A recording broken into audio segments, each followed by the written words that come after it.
Hey everybody, in this video I'm going to be showing you guys how to find crypto influencer trading wallets to mine a trade. So before we get started, I just want you guys to like this video and subscribe to our YouTube channel for more amazing helpful content like this. With that all being said, let's get started with today's video. Alright guys, so I'm on this reputable article. So first of all, you have to create an account on X/Twitter. So you need a Twitter account. If you're unsure where to find crypto influencers to follow, start out by checking out recommendations from others in the space.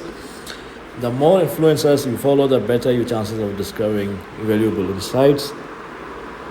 And then you just have to explore recommendations. So once you follow a decent number of influencers, keep an eye on your feed for suggestions of new accounts to follow.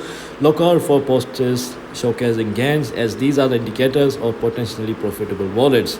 Even if you don't know the person posting, their success speaks volumes.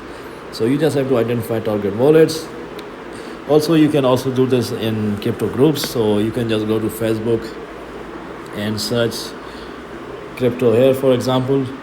And here you will get a lot of people sharing their signals and everything. So you can join these groups if you want. And yeah guys, this is how you find crypto wallets to mine a trade. If you found this video to be helpful guys, then thanks for watching, and I'll see you in the next video very soon. Peace.